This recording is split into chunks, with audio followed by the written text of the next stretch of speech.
फुले आंबेडकर जयंतीच्या निमित्तानं फकीरा दलाच्या युवा टीमच्या वतीनं लाईव्ह व्याख्यानमालेचं आयोजन करण्यात आलं होतं. या व्याख्यानमालेमध्ये आज डॉक्टर बाबासाहेब आंबेडकर जयंतीच्या निमित्तानं मला या व्याख्यानासाठी एक विषय देण्यात आला होता. तो विषय असा आहे, मातंग समाजाला आंबेडकरवादाची गरज. तर मातंग समाजाला आंबेडकरवादाची गरज आहे काय, तर या अनुषंगानं आपण चर्चा करत असताना आपण पहिल्यांदा समजून घेतलं पाहिजे की मातंग समाज आणि आंबेडकरवाद. तर हा आंबेडकरवादाच्या अनुषंगानं एक गोष्ट महत्त्वाची आपण समजून घेणं आवश्यक आहे. तर आंबेडकरवाद ही एक विचारधारा आहे. ज्या विचारधारेचं केंद्र हा शेवटचा कमजोर माणूस आहे आणि त्या शेवटच्या माणसाचं संपूर्ण परिवर्तन घडावं या अनुषंगाचं जे तत्त्वज्ञान आहे, जी विचारधारा आहे, त्याला आपण आंबेडकरवादी विचारधारा असं म्हणतो.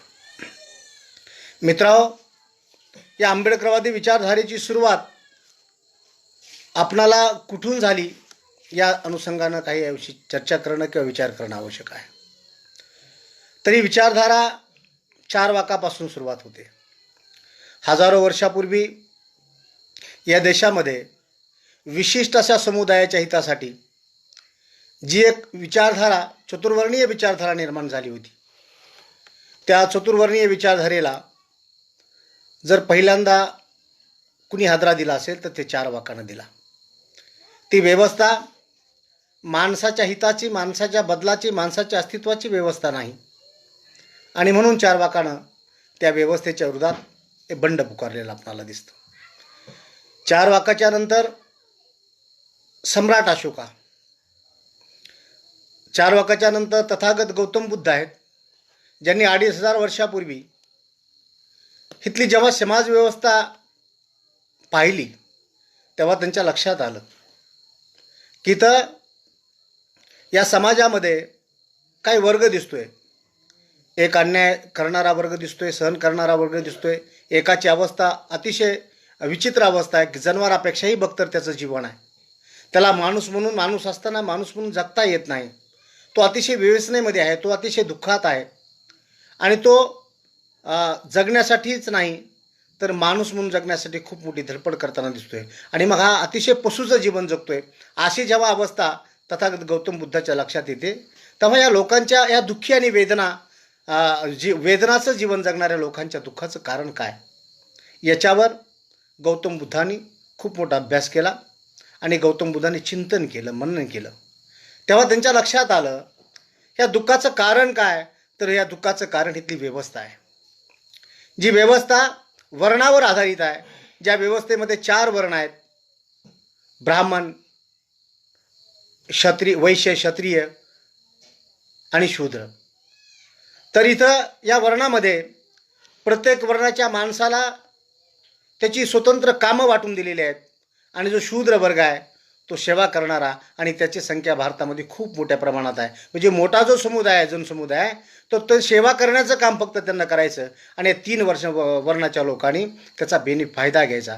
ही सिस्टीम आणि हे सिस्टीमच खऱ्या अर्थानं या दुःखाचं कारण आहे. आणि म्हणून या सिस्टीममधला जो शेवटचा माणूस आहे तो शेवटचा माणूस सुखानं जगला पाहिजे, यासाठीचं एक चिंतन करून एक तत्त्वज्ञान लोकांच्या पुढे आणलं आणि त्या तत्त्वज्ञानाच्या माध्यमातून एक समतेवर आधारित, एक समानतेवर आधारित एक माणुसकीचा समाज किंवा विचार समाजामध्ये रुजवण्याचं काम तथागत गौतम बुद्धांनी केलं.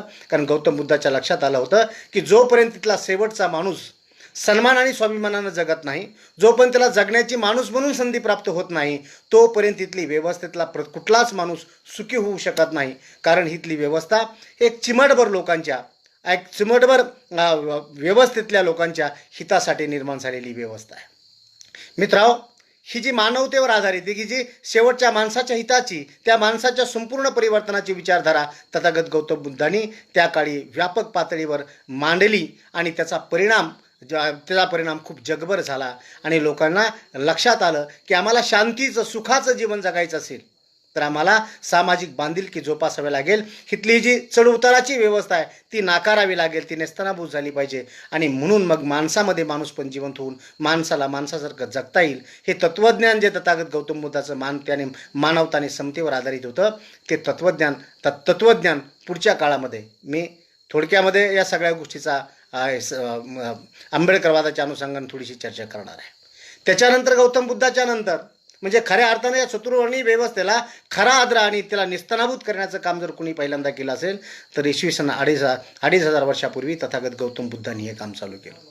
गौतम बुद्धाच्या नंतर जेव्हा सम्राट अशोकानं आपल्या रयतेच्या लोकांच्या हितासाठी जो संघर्ष केला, ज्या संघर्षामध्ये ज्या लढाया केल्या त्या लढायामध्ये रक्तपात आणि अनेक लोक दुःखी आणि वेदनादायी दिसली, तेव्हा त्यांच्याही मनावर परिणाम झाला आणि त्यांच्या लक्षात आलं की तथागत गौतम बुद्धांचं विचारधारा याच्या आधारावर, विचाराच्या आधारावर, समतेच्या आधारावर, मानवतेच्या आधारावर, विचाराच्या आधारावर आपण लोकांची मानसिक परिवर्तन घडवू शकतो आणि सुखानं जगण्याची व्यवस्था आपण निर्माण करू शकतो. आणि म्हणून तथागत गौतम बुद्धाचं जे तत्त्वज्ञान आहे, जी विचारधारा आहे ती तथागत गौतम बुद्धाच्या नंतर तिला व्यापक पातळीवर तिला रुजवण्याचं काम सम्राट अशोकानं केलेलं दिसतं आपल्याला.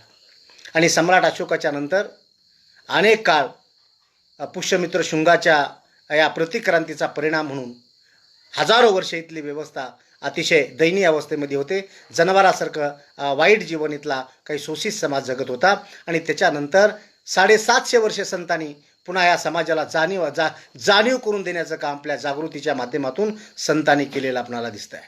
म्हणजे या सगळ्यांचा हेतू हा शेवटचा माणूस आणि त्याचा उत्कर्ष, त्याचं हित आणि तो सुखी झाला पाहिजे यासाठीची ही सगळी विचारधारा होती. आणि तीच विचारधारा म्हणजे हीच विचारधारा तथागत गौतम बुद्धाची विचारधारा पुढच्या काळात सम्राट अशोकाने आणि अशोकाच्या काळामध्ये संतांनी पुढे चालवली. आणि संताच्या नंतर आधुनिक भारताच्या इतिहासामध्ये महात्मा ज्योतिराव फुलेंनी या विचारधारेला लोकांपर्यंत पोहोचवण्याचं काम, या मानवतावादी समतेच्या विचाराला लोकांपर्यंत पोहोचवून लोकांना शहाणं करण्याचं काम केलं. आणि आता त्यांच्या लक्षात आलं की या लोकांनाही व्यवस्था जर समजून घ्यायची असेल तर त्यांच्यात समज आली पाहिजे. आणि ती समज त्यांच्यात निर्माण करायची असेल तर ती समज निर्माण करण्याची क्षमता कशात असेल तर शिक्षणामध्ये असते, नॉलेजमध्ये आहे. आणि म्हणून महात्मा फुलेनं या शिक्षणाच्या माध्यमातून त्यांच्यामध्ये समज निर्माण करून योग्य आणि अयोग्याची फरक त्यांना समजावा आणि त्यांच्यावर होणाऱ्या अन्यायाच्या विरोधात बंड करणारी एक बंडखोर पिढी निर्माण व्हावी,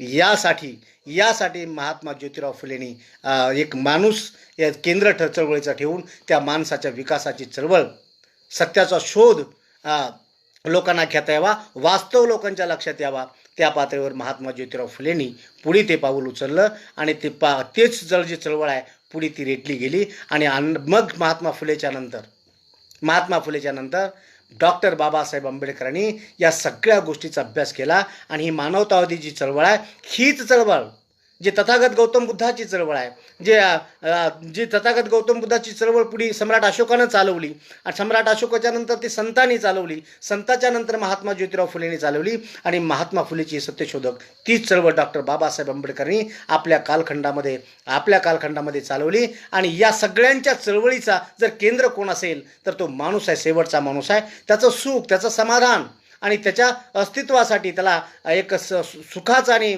शांतीचं जीवन मिळावं यासाठीची एक विचारधारा लोकांमध्ये रुजवण्याचं काम या महापुरुषांनी केलेलं आपल्याला दिसतं. आणि म्हणून डॉक्टर बाबासाहेब आंबेडकरांनी आपल्या आयुष्यामध्ये 3 गुरु मान्य केले. डॉक्टर बाबासाहेब आंबेडकरांनी महात्मा ज्योतिराव फुलेंना आपला गुरु मानलं. डॉक्टर बाबासाहेब आंबेडकरांनी दुसरे गुरु संत कबीराला मानलं. डॉक्टर बाबासाहेब आंबेडकरांनी आपले तिसरे गुरु तथागत गौतम बुद्धाला मानलं. आपण गांभीर्यानं जर विचार केला तर या तिन्ही गुरुचं जात आणि बाबासाहेबाच्या जातीचा काही संबंध नाही. मग बाबासाहेबांनी यांना का गुरु मानलं तर बाबासाहेबाचा जो संबंध होता तो यांच्या विचाराशी होता. कारण त्यांचा विचार ह्या देशातल्या शेवटच्या माणसाच्या उद्धार आणि विकासाचा विचार होता. तोच विचार इथल्या सामाजिक बांधिलकी जोपासणारा विचार होता. आणि तो विचार इथली जी ही व्यवस्था होती जी व्यवस्था इथल्या शोषित पीडित आणि दुर्लक्षित समाजाला गुलाम बनवणारी व्यवस्था होती, ती गुलामी नाकारणारी आणि जातविरहित समाज निर्माण करून एक समतेवर आधारित समाज प्रस्थापित व्हावा यासाठीची विचारधारा होती. आणि म्हणून या विचारधारा ज्या ज्या लोकांनी आपल्या कालखंडामध्ये समाजामध्ये रुजवून समाजाचा उत्कर्ष करण्याचा प्रयत्न केला, लोकांच्या शेवटच्या माणसांचं हित जोपासण्याचा प्रयत्न केला, त्या आदर्श महामानवांना डॉक्टर बाबासाहेब आंबेडकरांनी आपल्या जीवनामध्ये गुरु मानलेलं आपल्याला दिसतं. मग मला सांगा, ही विचारधारा आज आंबेडकरी विचारधारा म्हणून प्रचलित का झाली?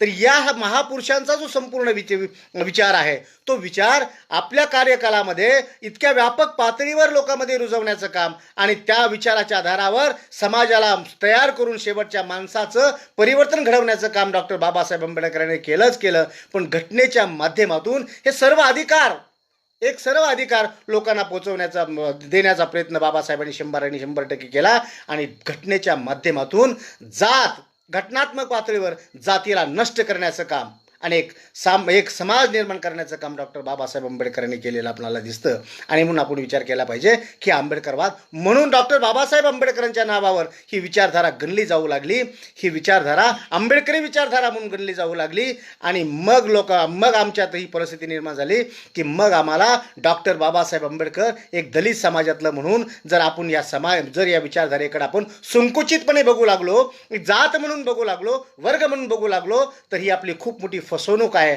आणि आपल्याला ही फसवणूक जर टाळायची असेल तर मानव मुक्तीचा विचार म्हणून आपल्याला बाबासाहेबांच्या चळवळीकडे बघावं लागेल, आंबेडकरवादाकडे बघावं लागेल. माणसाच्या उत्कर्षाचा विचार म्हणून आपल्याला डॉक्टर बाबासाहेब आंबेडकरांच्या आंबेडकरवादी विचाराकडे बघावं लागेल. बरं ठीक आहे, मला असं वाटतं की आज आपण म्हणतो की डॉक्टर बाबासाहेब आंबेडकरांची विचारधारा ही तथागत गौतम बुद्धापासून आलेली ही विचारधारा आहे. आणि आज आपण जर म्हणत असू की डॉक्टर बाबासाहेब आंबेडकरांची विचारधारा, ठीक आहे, डॉक्टर बाबासाहेब आंबेडकरांची विचारधारा आपण मान्यही केली आणि ही विचारधारा मान्य जर आपण करत आलो तर या विचारधारेमुळे आमचं काय नुकसान झालं? काय आमचं नुकसान झालं की डॉक्टर बाबासाहेब आंबेडकरांची विचारधारा जर आम्ही स्वीकारली तर आमचं काय नुकसान होऊ शकतं का? कारण आपण विचार केला तर काय शिकवते ही विचारधारा? काय शिकवते डॉक्टर बाबासाहेब आंबेडकरांची ही मानवतावादी विचारधारा, आंबेडकरी विचारधारा? आम्हाला शिकवते सामाजिक समता शिकवते. आम्हाला ही विषमता नष्ट झाली पाहिजे आणि समतेवर आधारित समाज निर्माण झाला पाहिजे, प्रत्येकाला समान किंमत आणि संधी मिळाली पाहिजे. आणि त्यासाठीचं तत्वज्ञान ही आंबेडकर विचारधारा आहे. मला सांगा, हे बाबासाहेबांचा हा आंबेडकरवाद आहे, तो काय आम्हाला शिकवतो? तर सामाजिक समता आम्हाला शिकवतो. त्याचबरोबर आंबेडकरवाद आम्हाला काय शिकवतो? आम्हाला आंबेडकरवाद शिकवतो शिक्षणाचं महत्त्व. आम्हाला आंबेडकरवाद शिकवतो, कारण आंबेडकरवाद शिक्षणाचं महत्त्वासाठी शिकवतं. जसं बाबासाहेबांच्या गुरुनं सांगितलं, विद्येविना मती, मतीविना गती, गतीविना नीती. आमचं वाटोळं होण्याचं कारण जर अविद्या असेल तर डॉक्टर बाबासाहेब आंबेडकरांनी ते सांगितलं, शिक्षण वाघिणीचं दूध आहे, जो पिल तो गुरुगुरल्याशिवाय राहणार नाही. आणि म्हणून जर आम्हाला गुरुगुरण्याची क्षमता निर्माण करायची असेल, अन्यायाच्या विरोधात बंड करण्याची कुवत आणि क्षमता आमच्यात निर्माण करायची असेल, सन्मानाचं बेहतर जीवन आम्हाला जेव्हा जगायचं असेल तर आम्हाला शिक्षणाच्या माध्यमातून सामाजिक उत्कर्ष आणि उन्नती आपल्याला करता येऊ शकते. आणि म्हणून ते घेतलं पाहिजे, आम्ही शिकलं पाहिजे. ही गोष्ट आम्हाला कोण शिकवतं? तर आम्हाला आंबेडकरवाद आम्हाला शिकवतो. त्याचबरोबर आम्हाला आंबेडकरवाद काय शिकवतो? आमच्या नुकसानीचं बेसिक कारण आमचं अज्ञान आणि अज्ञानामुळं अंधश्रद्धा आहे. आमच्या अज्ञानाचा परिणाम ही अंधश्रद्धा आहे. आणि डॉक्टर बाबासाहेब आंबेडकरांचा हा आंबेडकरवाद, या फुलेंचा आंबेडकरवाद, परिवर्तनवाद, मानवतावाद, या महापुरुषांचा हा जो मानवतावाद आंबेडकरवाद आहे, तो आम्हाला काय शिकवतो? तर ही अंधश्रद्धा, ज्या अंधश्रद्धेच्या माध्यमातून आम्हाला मानसिक गुलाम करण्याचा प्रयत्न केला, या मानसिक गुलामीच्या बाहेर आम्हाला जायचं असेल, आम्हाला सन्मानाचं जीवन जगायचं असेल तर आम्हाला विज्ञाननिष्ठ दृष्टिकोन आमच्यात निर्माण झाला पाहिजे. आणि विज्ञानावर निष्ठा ठेवून अंधश्रद्धेची मूर्तमाती करणारी पिढी आमच्यात निर्माण झाली पाहिजे. ही गोष्ट आम्हाला कोण शिकवतो? आंबेडकरवाद शिकवतो. आम्हाला हा आंबेडकरवाद ही अंधश्रद्धा नाकारायला शिकवतो. हा आंबेडकरवाद आम्हाला सांगतो की आम्हाला स्वाभिमान आणि सन्मानानं राहण्याची परिभाषा जर कोण शिकवत असेल, स्वाभिमान आमच्यामध्ये पेरण्याचं काम, आमच्यामध्ये तो स्वाभिमान निर्माण करण्याचं काम आणि बंडखोर प्रवृत्ती आमच्यामध्ये निर्माण करून सन्मानासाठी संघर्ष करणारी पिढी निर्माण करण्याचं काम जर कोण करीत असेल तर आंबेडकरवाद हा करत असतो. आणि मित्रांनो, याचबरोबर सामाजिक प्रतिष्ठेसाठी आपल्या समाजामध्ये प्रसंगी संघर्ष देखील करण्याचा करण्याचा जर मंत्र कोण देत असेल तर हा आंबेडकरवाद आम्हाला देतो आहे. आणि म्हणून जर आंबेडकरवाद हा सामाजिक समता, शिक्षणाचं महत्त्व, अंधश्रद्धा नाकारणं आणि त्याचबरोबर आमच्यातला स्वाभिमान जीवन ठेवून आपल्या अस्तित्वासाठी लढण्याची क्षमता निर्माण करण्याचं काम जर आंबेडकरवाद करीत असेल तर का आंबेडकरवाद आम्हाला स्वीकारला पाहिजे की नाही? हा माझा सवाल आहे. हा आंबेडकरवाद मातंग समाजाला आंबेडकराची गरज आहे की नाही मग? कारण आम्ही या सगळ्या गोष्टीत परिपूर्ण आहोत, आम्हाला या सगळ्या गोष्टीची आवश्यकता नाही, अशी तर आमची मानसिकता आणि भावना नाही. म्हणजे निश्चितपणे आपण विचार केला तर आंबेडकरवाद, कारण आपण जे आंबेडकरवाद ज्या लोकांसाठी निर्माण झालेला आहे, ज्या लोकांसाठी हे तत्त्वज्ञान निर्माण केलं, त्या लोकांमध्ये मातंग समाज आहे. आणि मातंग समाजाची ती अवस्था आम्हाला बदलायची असेल, एक सन्मानाचं बेहतर जीवन जगायचं असेल आणि मातंग समाजाला एक सामाजिक प्रतिष्ठा निर्माण करून समतेवर आधारित समाज व्यवस्था प्रस्थापित करण्याच्या प्रक्रियेमध्ये सामील व्हायचं असेल तर आम्हाला काय करावं लागेल? आम्हाला आंबेडकरवाद समाजात शिकावा लागेल. कारण जर आम्ही हा आंबेडकरवाद जर नाही स्वीकारला तर आमचं अस्तित्व आम्ही निर्माण करू शकत नाही, आम्ही सामाजिक समता प्रस्थापित करू शकत नाही, आम्ही आमचं अपेक्षित शिक्षण घेऊ शकत नाही आणि आमच्यातली अंधश्रद्धा देखील निघून जाऊ शकत नाही. म्हणजे आम्ही प्रगतीच्या दिशेने केव्हा जाऊ शकत नाही. आम्हाला आमची सामाजिक प्रगती करायची असेल, अस्तित्व निर्माण करायचं असेल तर आम्हाला सगळ्यात महत्त्वाची गोष्ट आहे की आम्हाला आंबेडकरवाद स्वीकारावा लागेल. कारण आम्हाला आंबेडकरवादानं खूप दिलेलं आहे, आम्हाला आंबेडकरवादानं खूप दिलेलं आहे, बाबासाहेबांनी खूप दिलेलं आहे आम्हाला ते नाकारता येत नाही. कारण मताचा अधिकार आम्हाला कुणी दिला? आज जर मताचा अधिकार आम्हाला दिला नसता, डॉक्टर बाबासाहेब आंबेडकरांनी घटनेच्या माध्यमातून मताचा अधिकार जर आम्हाला दिला नसता तर राजकारणात आमची सामाजिक परिस्थिती आणि अवस्था काय असते? आम्हाला कोणी विचारलं असतं? आम्हाला कोणी गिनलं असतं? आमच्या दारावर ही मस्तावलेली माणसं कधी आली असती? बिलकुल नाही. कारण आमची किंमत या लोकशाहीमध्ये जर निर्माण झाली असेल आणि आम्हाला कुणी काही अंशी गिनत असेल, किंमत देत असेल तर त्याचं कारण आहे मताचा अधिकार. आणि तो अधिकार आम्हाला कुणी दिला? डॉक्टर बाबासाहेब आंबेडकरांनी आम्हाला मताचा अधिकार दिला. आणि म्हणून आमची जिम्मेदारी आहे की डॉक्टर बाबासाहेब आंबेडकरांनी आम्हाला जर मताचा अधिकार दिला असेल तर आम्हाला हा मताचा अधिकार देणारा हा बाबासाहेबाचा विचार आम्हाला स्वीकारावा लागेल. दुसरी महत्त्वाची गोष्ट आहे की बाबासाहेबांना आणि या मानवतावादानं आम्हाला काय दिलं? बाबासाहेबांना घटनेच्या माध्यमातून जर विचार केला तर नोकरीमध्ये रिक्त जागा आम्हाला कुणी ठेवल्या? भारतीय संविधानाच्या माध्यमातून नोकरीमध्ये. कारण आपण नोकरीमध्ये जर गेलो सुखाचं आणि समृद्धीचं जीवन जगू शकतो आणि प्रशासनात काम करणारा कर्मचारी हा सन्मानाचा जीवन जगू शकतो, त्याची सामाजिक पत आणि प्रतिष्ठा निर्माण होऊ शकते. आणि म्हणून जर माझ्या समाजाची सामाजिक प्रतिष्ठा निर्माण करायची असेल तर प्रशासनामध्ये ते अधिकारी कर्मचारी म्हणून गेला पाहिजे. यासाठी डॉक्टर बाबासाहेब आंबेडकरांनी घटनेमध्ये आम्हाला स्वतंत्र नोकरीमध्ये आरक्षण राखून ठेवलं. आणि एवढंच नाही, त्या नोकरीमध्ये तिथं लागलाय तिथंच त्यांना मिळाला नाही पाहिजे, त्याचा पुन्हा सन्मान झाला पाहिजे. आणि म्हणून कालांतरानं त्याला प्रमोशन देण्याची प्रक्रिया संविधानामध्ये डॉक्टर बाबासाहेब आंबेडकरांनी करून ठेवली. म्हणजे डॉक्टर बाबासाहेब आंबेडकरांनी आम्हाला काय दिलं? नोकरीमध्ये रिक्त जागा दिल्या आमच्या सन्मानासाठी, आम्हाला सुखानं जगण्यासाठी, आम्हाला प्रतिष्ठा मिळावी म्हणून. आणि आमचं प्रमोशन देखील बाबासाहेबांनी करण्यासाठी आम्हाला व्यवस्था करून दिली. एवढंच नाही तर आम्हाला शिक्षणासाठी समान संधी देण्याचं काम भारतीय संविधानाच्या माध्यमातून. कारण आम्हाला शिकण्याची संधी उपलब्ध नव्हती. 1848ला महात्मा ज्योतिराव फुलेंनी आमच्यासाठी पहिली शाळा काढली, तेव्हापासून शिक्षणाची संधी आम्हाला मिळाली. याचा अर्थ असा नव्हता की त्याच्या अगोदर अक्षराची निर्मिती झाली नव्हती. हजारो वर्ष अक्षराची निर्मिती झाली इतिहास जर बघितला तर, पण हे अक्षर आमच्यापर्यंत पोहोचू दिलं गेलं नव्हतं. कारण आम्हाला मानसिक गुलाम जर करायचं असेल तर आम्हाला अक्षरापासून लांब ठेवावं लागेल आणि अक्षरापासून लांब ठेवून आम्हाला अज्ञान ठेवावं लागेल. म्हणजे आमच्या अज्ञानांचा फायदा सुज्ञान लोकांना घेता येऊन त्यांना मानसिक गुलाम करता येईल. पण डॉक्टर बाबासाहेब आंबेडकरांच्या लक्षात आलं की जर शिक्षणाच्या माध्यमातून समाजाचा खूप मोठा विकास होत असेल आणि समाजामध्ये जागृती होऊन एक जाणीव निर्माण होत असेल, स्वास्तित्वाची जाणीव निर्माण होत असेल तर हे शिक्षण माझ्या समाजातल्या प्रत्येक माणसाला मिळालं पाहिजे. आणि म्हणून प्रत्येकाला शिक्षण मिळावं यासाठी डॉक्टर बाबासाहेब आंबेडकरांनी संविधानामध्ये त्या तरतुदी केल्या आणि आमच्यासाठी ज्या कॉलेजमध्ये मंत्री आमदाराची पोरं शिकतात अशा मोठमोठ्या कॉलेजमध्ये देखील डॉक्टर बाबासाहेब आंबेडकरांनी शिक्षणासाठी आमच्या लेकराला शिकता यावं म्हणून तिथं आरक्षण लागू केलं आणि जिथं खिशात 10 रुपये नसणारा मजुरी करण्याचा पोरगा देखील आणि आमदाराचा पोरगा एका कॉलेजमध्ये शिकू लागले. ही जी संधी आम्हाला उपलब्ध करून दिली ती कुणी करून दिली तर ती संधी डॉक्टर बाबासाहेब आंबेडकरांना घटनेच्या माध्यमातून आम्हाला करून दिलेली दिसते आहे. एवढंच नाही, मी मगाशी काही सोशल मीडियावर बघतोय, व्हॉट्सअपवर बघतो, आमचे बरेच लोक आपल्या सोयीप्रमाणे अतिशय सुंदर पद्धतीने विचार मांडताना दिसत आहेत. आणि ते चुकीचे असले तरीही त्यांना मांडता येतात, बरोबर असले तरीही त्याला मांडता येतात. हे सही तुम्हाला चुकीचे असले तरी विचार मांडण्याची जी काय संधी तुम्हाला आहे, अभिव्यक्ती स्वातंत्र्य तुम्हाला जे दिलेलं आहे, तर कुठून मिळालं आम्हाला अभिव्यक्ती स्वातंत्र्य? तेही त्याला कारणीभूत आहे डॉक्टर बाबासाहेब आंबेडकरांचं संविधान. आणि म्हणून या संविधानाच्या माध्यमातून आम्हाला अभिव्यक्ती स्वातंत्र्य मिळालं आणि आपली भूमिका, आपलं मत मांडण्याची संधी प्राप्त होली. म्हणजे आमचं मत देखील मांडण्याची संधी जर कुणी मिळाली असेल, कोणामुळे मिळाली असेल तर डॉक्टर बाबासाहेब आंबेडकरांमुळं आम्हाला ही संधी मिळालेली आहे.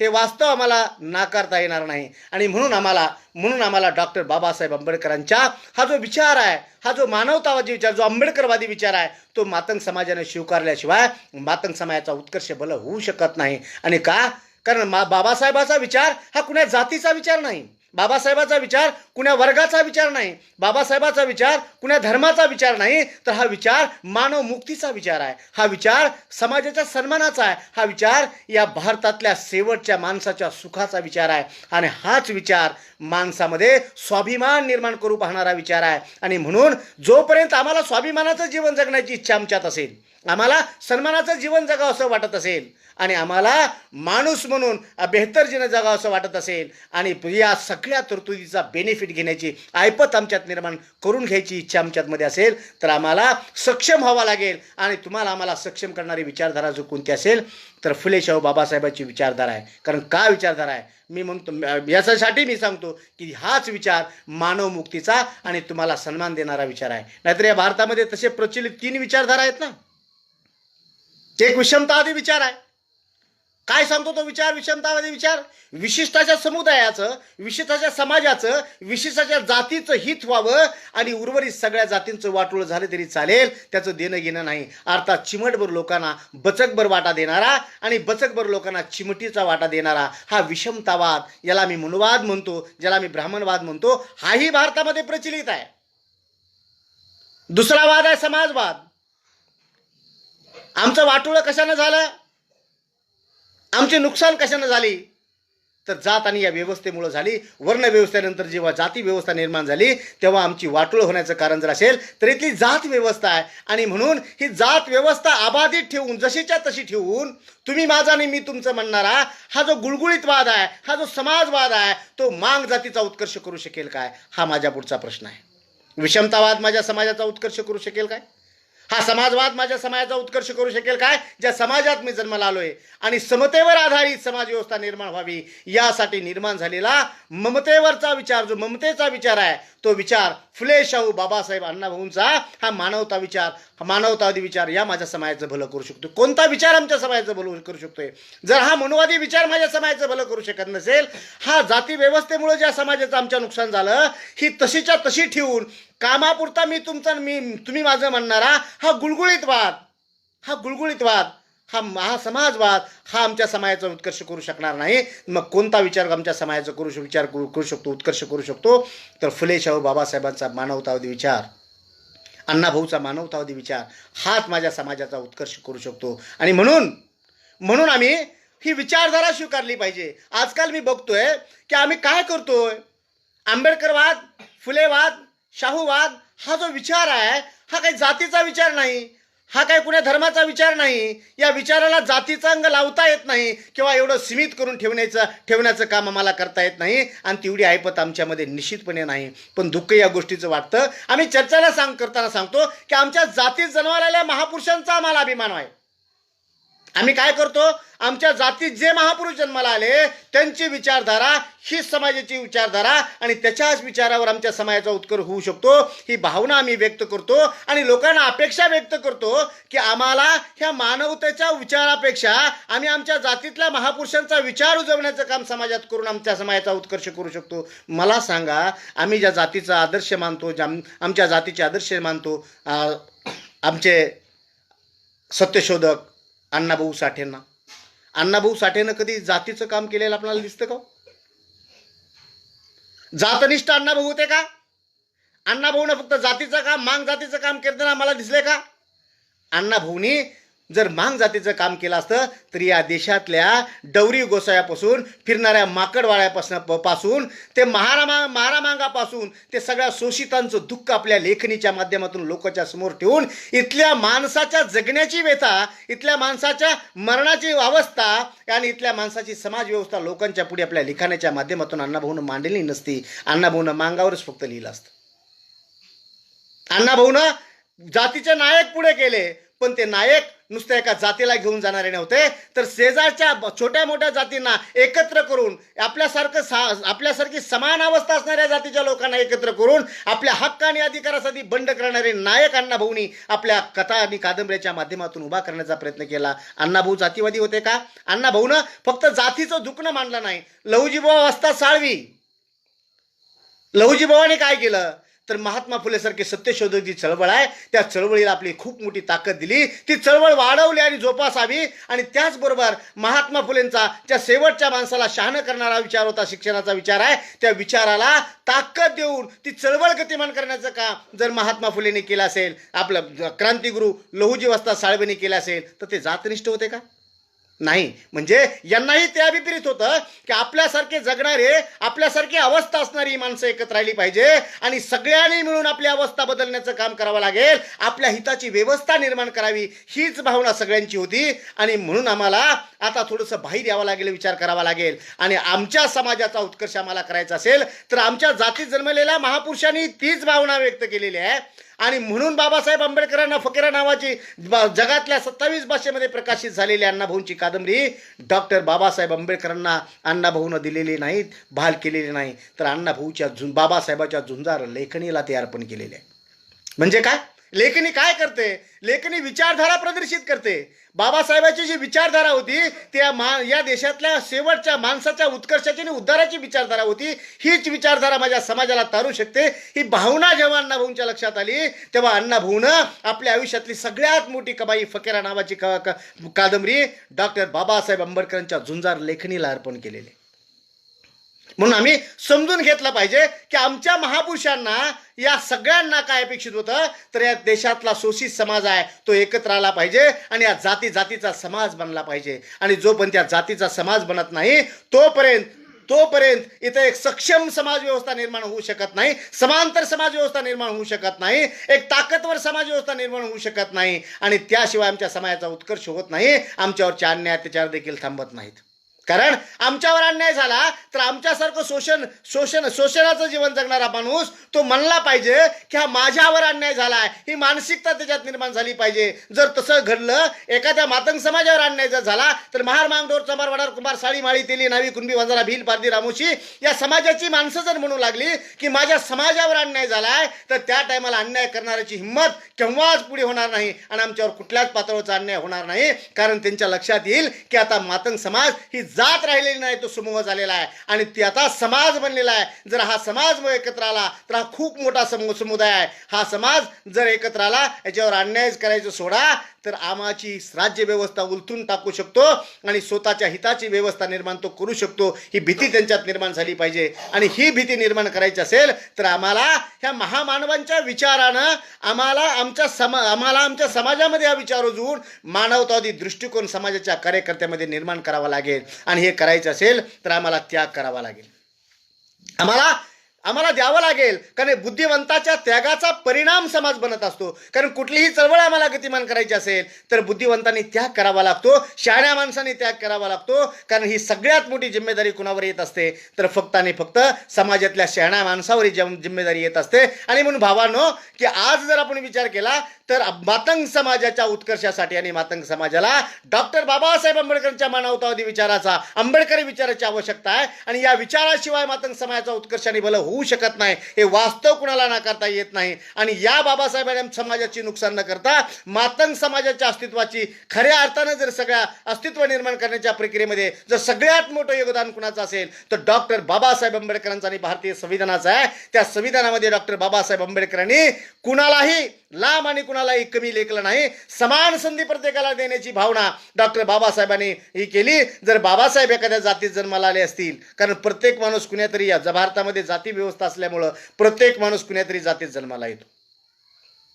कोण कुण्या जातीत जन्माला येतो त्यापेक्षा तो कोणत्या विचार डोळ्यासमोर ठेवून काम करतो, कोणत्या समुदायासाठी काम करतो, त्याची भावना काय, त्याची व्यापकता काय, त्याची अपेक्षा काय आणि त्याची कार्यव्यापकता काय, या सगळ्या गोष्टीला समजून घेण्याची आवश्यकता आहे. आणि ही जर गोष्ट आमच्या लक्षात आली तर डॉक्टर बाबासाहेब आंबेडकर महार केव्हाच नव्हते आणि नाहीत, छत्रपती शाहू महाराज कधीच मराठा नव्हते आणि नाहीत, अण्णाभाऊ साठे कधीच मांग नव्हते आणि नाहीत, महात्मा ज्योतिराव फुले कधी माळी नव्हते आणि ते नाहीत. मित्रांनो, हा एक विचार आहे, एक ममतेचा आणि समतेचा विचार आहे, एक मानवतेचा विचार आहे, शेवटच्या माणसाच्या उत्कर्षाचा आणि उद्धाराचा विचार आहे. जर आम्हाला आमचा उद्धार करून घ्यायचा असेल, का वाटतंय मातंग समाजाचा उद्धार झालेला आहे, आपल्याला उद्धाराची आवश्यकता नाही.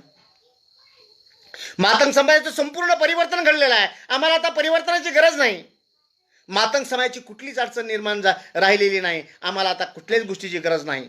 आमच्यावर आता कुणीच अन्याय अत्याचार करत नाही, आमच्यावर आता कुणीच अन्याय अत्याचार करत नाही. आणि याचं कारण ही व्यवस्था आहे असं आम्हाला वाटतंय का?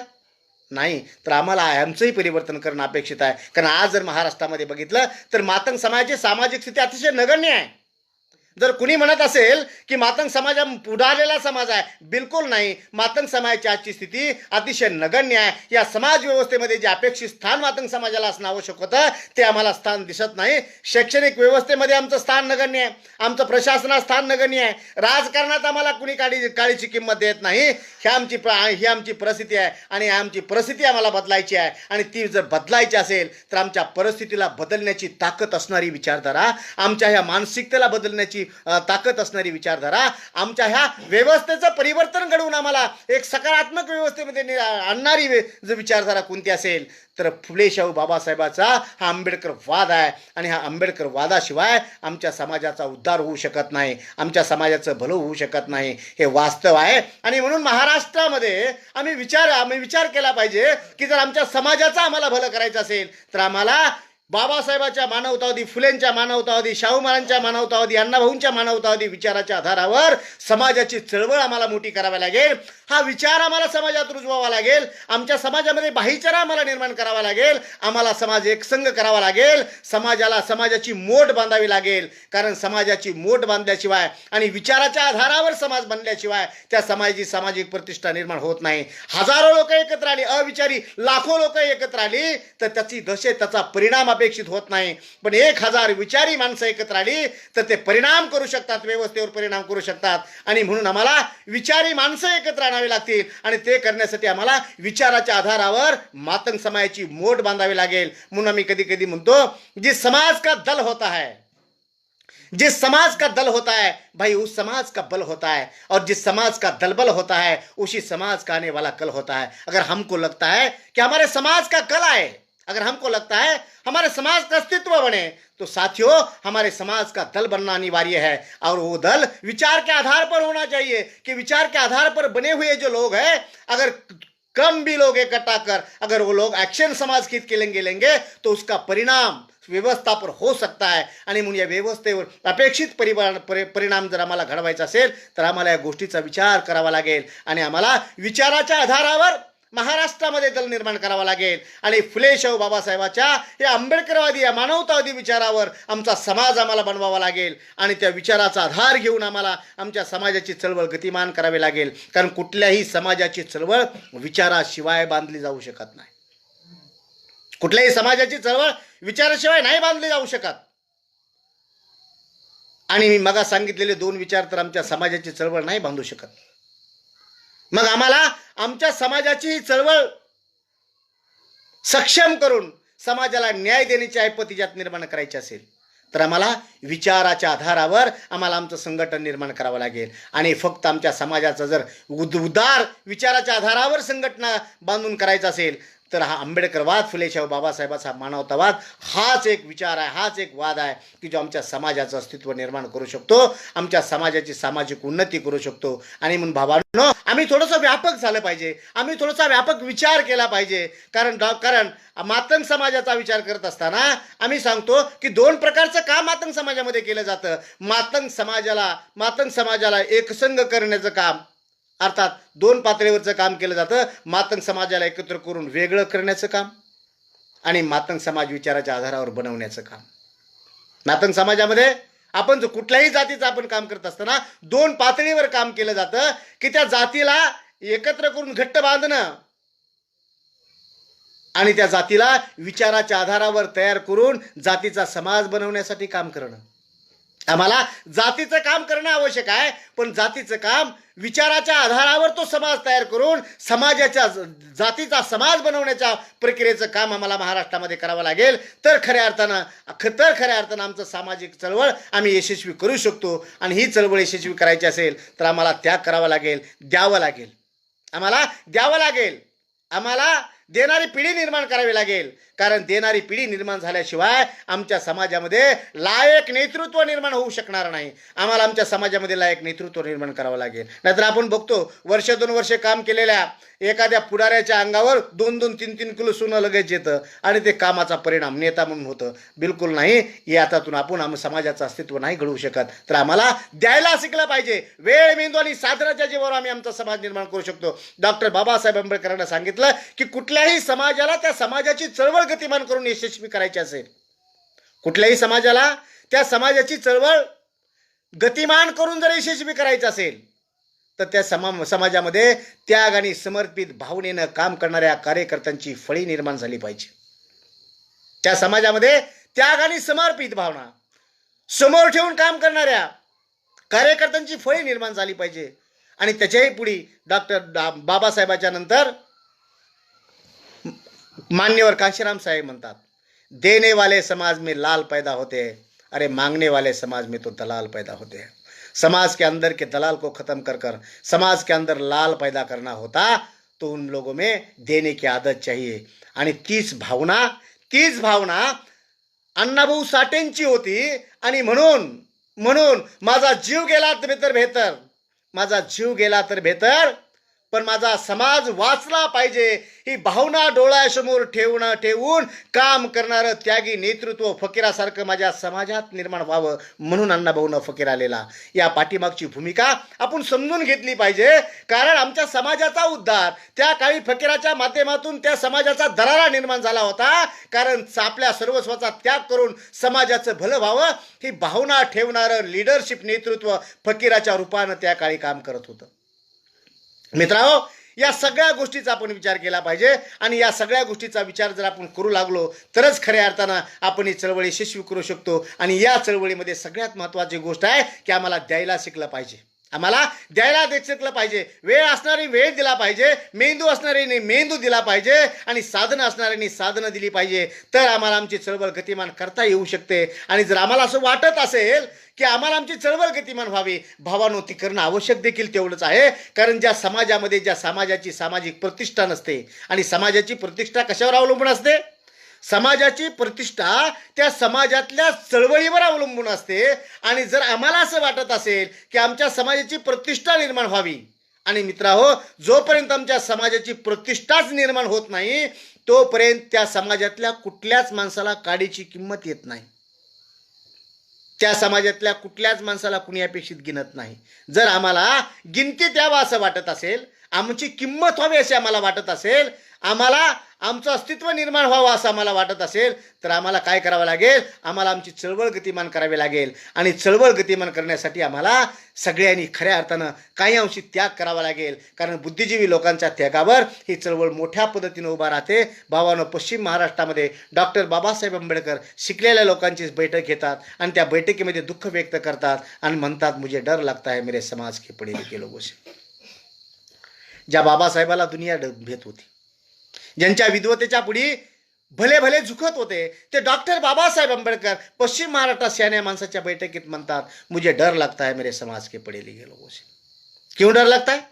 क्योंकि मेरे समाज के पढ़े लिखे लोग पढ़ लिख कर जब शहाने बन जाते हैं, और शहाने बने हुए ये लोग खुद के बेबी बच्चे के लिए अगर जीने लगे तो एक दिन वही लोग मेरे समाज को गुलाम और दलाल बना सकते हैं. इस बात का मुझे डर लगता है मेरे समाज के पढ़े लिखे लोगों से. यही बात महाराष्ट्र के अंदर बनी, यही बात भारत के अंदर बनी. हमारे समाज के जो पढ़े लिखे लोग हैं, जो लोग हमारे समाज को बनाने का काम करना चाहिए, लेकिन हमारे समाज को अपने खुद के हित के लिए गुमराह करने का काम कर रहे हैं. इसलिए हमारे समाज की मूवमेंट नहीं बढ़ रही है. हम सोशल मीडिया पर देखते हैं जिनके पास दिमाग है, जिनके पास सोच है, जो पढ़ लिख कर सही मायने में समाज को समझा सकते हैं, सही रास्ता दिखा सकते हैं, लेकिन खुद के हित के लिए ये लोग समाज को अच्छा रास्ता दिखाना नहीं चाहते, क्योंकि वो समाज में गलतफहमी फैलना चाहते हैं. आणि म्हणून ह्या लोकांपासून देखील आम्हाला सावध राहावं लागेल की स्वतःच्या हितासाठी समाजाला वेठीला धरून समाजाला गुमराह करण्याचं काम करणारा एखादा कार्यकर्ता असेल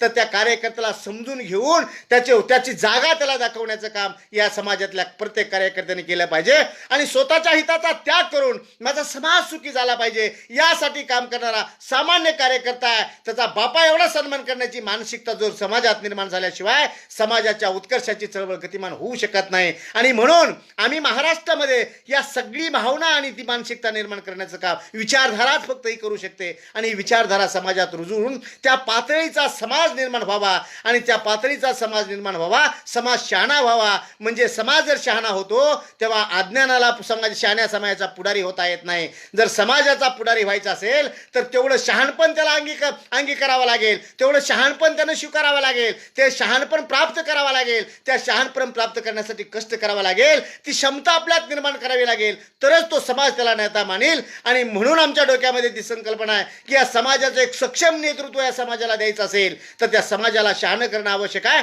कारण समाज शहाणा होईपर्यंत खऱ्या अर्थानं कुणालाही नेता होता येतं, आणि समाज जर शहाणा झाला तर लायकालाच नेता होता येतं. आणि या महामानवांची तीच भूमिका होती की या माझ्या समाजाचं नेतृत्व लायक माणसाने केलं पाहिजे, तर खऱ्या अर्थानं समाजाचं नायकत्व त्या समाजाला मिळू शकतं. आणि या समाजाचं नायकत्व त्या समाजाला देण्याचं काम जर कोण करीत असेल तर फक्त आणि फक्त समाजाची चळवळ ही समाजाचं नेतृत्व त्या समाजाला बहाल करत असते. महाराष्ट्रात आपण म्हणतो की आमच्या समाजामध्ये समावेशक नेतृत्वच नाही, आणि म्हणून आमच्या समाजाला कोणी गिनत नाही. तर ही समावेशक नेतृत्व निर्माण ही समाजाची गरज म्हणून समाजाने निर्माण केलं पाहिजे. ते समाजाचं नेतृत्व समजून घेतलं पाहिजे, ओळखलं पाहिजे, त्याला ताकद दिली पाहिजे, त्याला एनर्जी दिली पाहिजे, आणि ती समाजाची गरज म्हणून त्याचं नेतृत्व वाढवलं पाहिजे, जगवलं पाहिजे, आणि समाजाची उणीव पूर्ण भरून काढली पाहिजे. हे काम कुणी करायचं असतं ते समाजातल्या शहाण्या लोकांनी करायचं असतं. आणि म्हणून माझी विनंती आहे की आमच्या समाजाचा उत्कर्ष फुले शाहू बाबासाहेबांच्या या मानवतावादी विचाराशिवाय होऊ शकत नाही. आणि म्हणून गुमराह करणाऱ्या लोकांपासून सावध राहून खऱ्या अर्थानं समाजाच्या चळवळीला गती देणाऱ्या माणसांना ताकद देऊन ही समाजाची चळवळ गतिमान करण्याचं काम आम्हाला डॉक्टर बाबासाहेब आंबेडकरांच्या जयंतीच्या निमित्तानं करावं लागेल. तर खऱ्या अर्थानं आम्ही आमचं सामाजिक परिवर्तन घडवू शकतो, अन्यथा आम्ही आमचं सामाजिक परिवर्तन घडवू शकत नाही. आणि हे सामाजिक परिवर्तन घडवण्यासाठी आम्हाला अतिशय विचारपूर्वक काम करावं लागेल. आणि म्हणून आम्ही महाराष्ट्रामध्ये फकीरा दलाच्या माध्यमातून अतिशय ज्या शिकलेली जी उच्च शिक्षित पोरांची फळी आहे ती पोरांची फळी महाराष्ट्रामध्ये निर्माण करतोय. त्याचं कारण आहे की या पोरांना सामाजिक भान शिक्षण घेतात आलं, सामाजिक संस्काराची जडणघडण त्यांच्यावर निर्माण झाली तर देण्याची भावना त्यांच्यात निर्माण होईल. आणि हेच भविष्यामध्ये अधिकारी आणि देणारी देणाऱ्या पिढीमधली हे प्रमुख आहेत. आणि ही जर माणसं तयार झाली तर येत्या काही काळामध्ये यांच्या माध्यमातून समाजाची चळवळ गतिमान होऊ शकते. कारण मित्रांनो, आम्हाला जर आमची चळवळ गतिमान करायची असेल तर ती आमच्या साधनावर करावी लागते. कारण दुसऱ्याच्या साधनावर आम्ही आमची चळवळ गतिमान करू लागलो तर आमच्या समाज समाजाचं वाटोळं झाल्याशिवाय राहत नाही. महाराष्ट्रामध्ये आमच्या चळवळीचं वाटोळं होण्याचं कारण तेच झालं की रे आमच्या चळवळी चालल्या कशा? काँग्रेसचा पैसा चळवळ मागायची, भाजपचा पैसा चळवळ मागायची, सेनेचा पैसा चळवळ मागायची, राष्ट्रवादीचा पैसा चळवळ मागायची. डॉक्टर बाबासाहेब आंबेडकरने सांगितलं, जो नोट देता है वो इशारा कर लेता है, जो नोट देता है वही इशारा कर लेता है. अगर हमारी मूवमेंट दूसरे के नोट पर चलेगी तो हमारी मूवमेंट किनके इशारे पे चलेगी? कुणाच्या इशाऱ्यावर आमची चळवळ चलेल? जी माणसं आम्हाला नोट देतात त्यांच्याच इशाऱ्यावर आमची चळवळ चलू शकते. आणि म्हणून कांशीराम साहेबांनी एक सांगितलं, नोट भी दो, नोट भी दो और वोट भी दो.